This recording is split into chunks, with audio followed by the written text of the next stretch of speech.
con la interpretación del texto, etcétera, etcétera, que se impliquen en vivencias, que logren descubrir la maravilla de utilizar un lenguaje poético, capaz de transmitir mejor que nadie los sentimientos, los problemas, y olvidémonos, o dejémoslo para luego, la formalización de la gramática. Si los niños no están implicados en la comunicación vital, escrita, oral, etc., ¿qué hacen aprendiendo gramática? ¿Qué hacen aprendiendo gramática? Sintagma nominal, sintagma verbal, determinante, etc. Yo acabo la carrera de Pedagogía y Psicología y después de unos años trabajo en un instituto como profesor de secundaria. Doy clases de pedagogía en el último curso, que era preparación para la universidad, y para completar la docencia doy clases de lengua y literatura. Y cometo los mismos errores que había cometido conmigo. Seguir el libro de texto y pura formalización. Claro, me descubro, yo todo un psicólogo y todo un pedagogo bien preparado y creyendo ser progresista, que les pongo las mismas notas que los demás, que les llamo la atención, que les pongo ceros y que incluso empiezo a expulsarles de clase. ¿Por qué? Porque no me muevo en el ámbito de las vivencias. Me estoy moviendo en el ámbito de las formalizaciones. Y lleno la pizarra de complejísimos árboles de análisis sintáctico, donde perfectamente, ¿pero para qué? Pero si no les gusta la lectura. Si no están enamorados por la escritura, por la comunicación. Otro ejemplo, de mi hijo Pablo. Hace 2 años me voy a investigar a Londres y él se viene con nosotros, con toda la familia, y le metemos en una escuela bilingüe. A los 15 días tiene un examen de inglés. Y le digo, a ver, Pablo, ¿cómo vas? ¿Qué hacemos? Dice, no lo sé, papá, no me entero de nada. No sé ni lo que viene para el examen de mañana, porque no me entero de nada. Pasan 2 meses, viene contentísimo. Papá, tenía un 5 en inglés.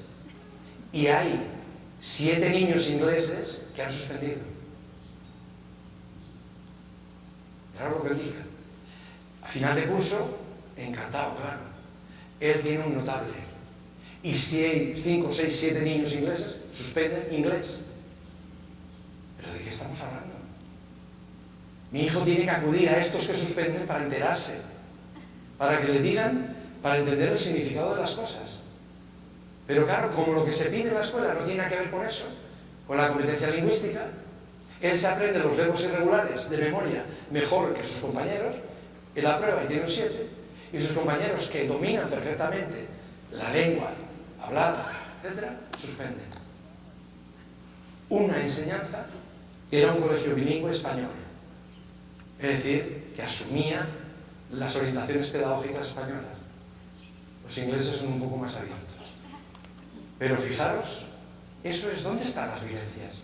Primero las vivencias, y una vez que se integran, que se enganchan a las vivencias, entonces poco a poco, que vayan asumiendo formalizaciones, porque las formalizaciones son instrumentos maravillosos para potenciar nuestras capacidades, pero no al principio, mucho más tarde. Primero las vivencias, después las formalizaciones. Cuarta sugerencia, la colaboración es la estrategia didáctica privilegiada. Lo tiene todo. El trabajar en grupo, el afrontar un proyecto en grupo, el desarrollar un proyecto en un grupo implica saber aprender, saber escuchar, respetar, saber defender lo propio, saber interpretar y comprender lo ajeno, ponerse en el lugar del otro, provocar el contraste entre distintas socializaciones, la mía, el otro y la del otro, que provocan la conciencia de la relatividad de mis modos de pensar, de mi modo de sentir. Y luego implica aprender la sinergia del diálogo y la potencialidad de todo lo que hacemos. La enseñanza por competencias requiere clarísimamente el trabajo cooperativo. Pero a colaborar hay que aprender. Y es complejo aprender a colaborar. Nadie nacemos sabiendo colaborar. Es una estrategia compleja, difícil, porque afecta a nuestras capacidades cognitivas y a nuestras actitudes emocionales. Por tanto, de manera sistemática hay que ayudarles a que aprendan a cooperar. Cooperando, evidentemente. No teóricamente, mira, para cooperar tenéis que hacer pum, pum, no. Cooperando en la práctica, y al reflexionar sobre los defectos de la cooperación en la práctica, se aprende a cooperar. Pero es la estrategia que todo el mundo considera que es clave en infantil, en primaria, secundaria y en universidad. Y en el mundo complejo de la información en el que nos encontramos, es la clave del intercambio, las redes, la ayuda mutua que necesitamos para afrontar la complejidad y la incertidumbre. Por último, en cuanto a metodología, metacognición. Tiene que ver con la tercera competencia que dijimos. Es decir, ayudarles permanentemente a que conozcan quiénes son, dónde están sus fortalezas y sus debilidades, por qué aprenden de una manera o de otra, y cómo ir mejorando sus procesos de aprendizaje, para que aprendan a aprender a lo largo de toda la vida. Y la metacognición no significa más que la reflexión sobre la propia práctica. Analizando lo que yo hago, empiezo a comprender quién soy. Reflexionando sobre lo que yo hago, en este momento, en el otro, empiezo a saber quién soy. Porque reflexionando sobre mis reflexiones, etc., no aprendo a saber quién soy. Me autoengaño frecuentemente. Cuando me enfrento a lo que yo hago, entonces ahí sí está la cruda realidad. Los discursos son muy engañosos, muy traicioneros, porque los manipulamos a los demás y para nosotros. Y por eso tenemos que enfrentarnos a la prueba de la práctica. Tú crees que eres muy generoso, ¿verdad? Sí, claro, a ti te animan los valores más supremos. Mira lo que has hecho. Ahora, en tus relaciones con este niño, con el otro, etc., o con el madre o con la padre, mira lo que estás haciendo. Es la prueba de la práctica, la prueba del 9. Y reflexionando sobre la práctica, descubrimos los elementos inconscientes que estamos reprimiendo y que no queremos entender.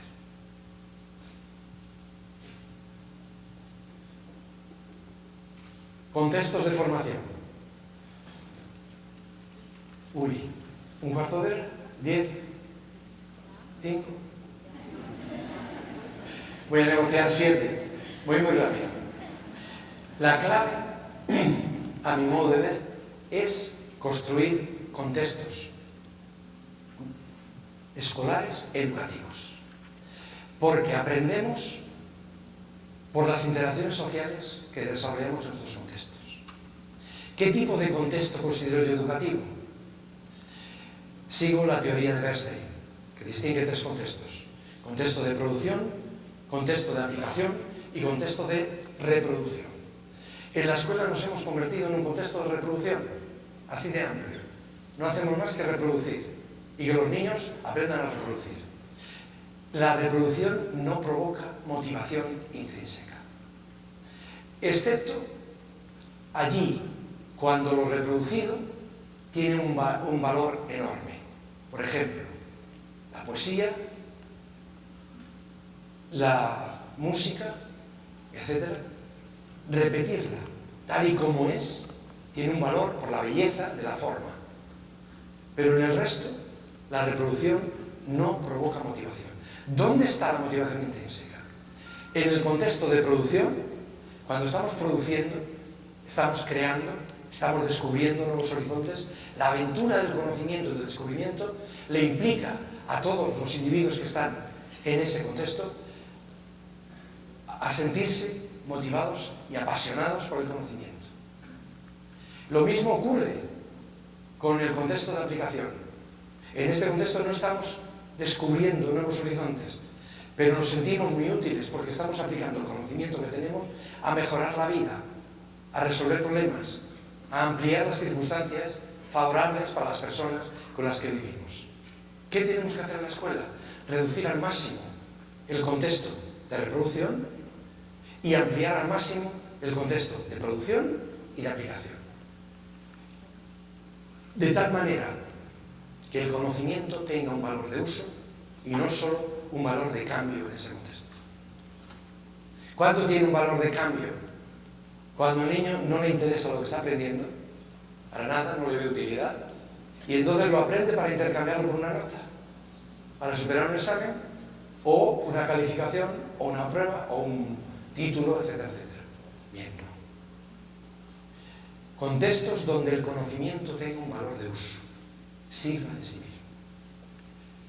Y por supuesto, si lo que tienen que aprender en ese contexto es a pensar, a comunicar, a hacer, a vivir y a convivir en grupos humanos heterogéneos y a asumir el destino en sus propias manos, su propio destino, los contextos que tenemos que crear son contextos solidarios, democráticos y afectivos, que permitan las relaciones de confianza, la esperanza y la expectativa. Los maestros, los pedagogos, no podemos ser pesimistas. Tenemos que inundar de expectativas positivas a todos y a cada uno de los niños. Si no creemos en la capacidad educativa, en la posibilidad educativa de nuestros niños, mejor que nos dediquemos a otra cosa. Y tenemos que crear contextos donde el niño se encuentre con la confianza suficiente como para descubrirse a sí mismo. Y descubrirse a sí mismo con sus defectos. Los errores son ocasiones maravillosas de aprendizaje. Siempre que el contexto sea un contexto de cariño, sea un contexto de ternura, sea un contexto de diálogo. Porque entonces no tendremos dificultades en decir, pues sí, yo me he equivocado, no pasa nada. Aquí estamos todos para aprender. Por eso tolerancia cero con la ridiculización de los errores. Porque al niño lo que hacen es cerrarse en sí mismo y se acabó lo que se acabó. No, todo lo contrario. En este contexto puedes expresar tus errores, tus equivocaciones, porque son ocasiones de aprendizaje. Y no vamos a permitir que nadie se ría de un error, porque es la única manera de que el clima de confianza permita que cada uno se abra, se desnude personal e intelectualmente para reorganizar educativamente, para reconstruir educativamente los defectos que ha ido incorporando en su vida previa y paralela a la escuela. Y evidentemente en esos contextos las variables organizativas, de espacio, de tiempo, de agrupamientos, etc., son siempre subsidiarias. La variable principal es el proyecto. Cómo organicemos el espacio, el tiempo, los alumnos, las agrupaciones, dependerá del proyecto, no como ahora. Tenemos ya unas variables que de ser subsidiarias han pasado a ser corsés. Yo tengo un tiempo, un espacio y unos alumnos, organizados de una manera determinada. Y ahora ya hago el proyecto que quepa ahí. No. El proyecto es lo principal si es que estamos hablando de desarrollar competencias. Y ahora esas variables son subsidiarias. Por tanto, tienen que ser dependientes, flexibles, para que yo las organice en función de las exigencias de mi proyecto. Se dice, uno de los errores fundamentales, vamos a programar por competencias. Error. Las competencias no se pueden programar. Son nuestras finalidades. ¿Qué programamos? Actividades,